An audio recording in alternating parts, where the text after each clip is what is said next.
तर जगद्गुरू श्री संत तुकाराम महाराजांचा पालखी सोहळ्याचा आजचा मुक्काम हा बारामतीत असणार आहे। बारामतीत वारकऱ्यांनी उपस्थिती लावताच खासदार सुनेत्रा पवार यांच्याकडून सालाबाद प्रमाणे स्वच्छता किटचं वाटप करण्यात आलं।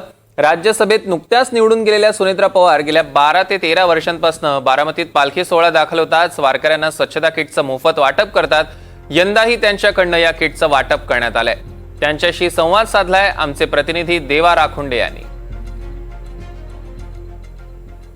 नजरेतून वारीमध्ये आरोग्य किती महत्त्वाचं असतं, कारण यामध्ये लहान थोरांपासून वृद्धांपर्यंत सर्व सहभागी झालेले असतात। खरं सांगायचं तर करोना नंतर आरोग्याचं महत्त्व आपल्या सगळ्याला समजलेलं आहे आणि मला वाटतं की सगळ्यांनाच आरोग्याचं महत्त्व हे माहिती आहे।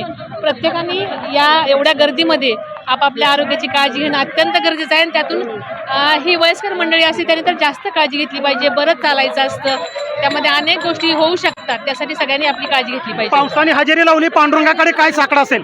आणि आम्हाला सगळ्यांचं मागणं त्यांनी ऐकतात असं दिसतंय, त्यांचे आम्ही मनापासून आभार मानतो। दादा मुख्यमंत्री झाले पाहिजेत ही बारामतीकरांची अपेक्षा आहे।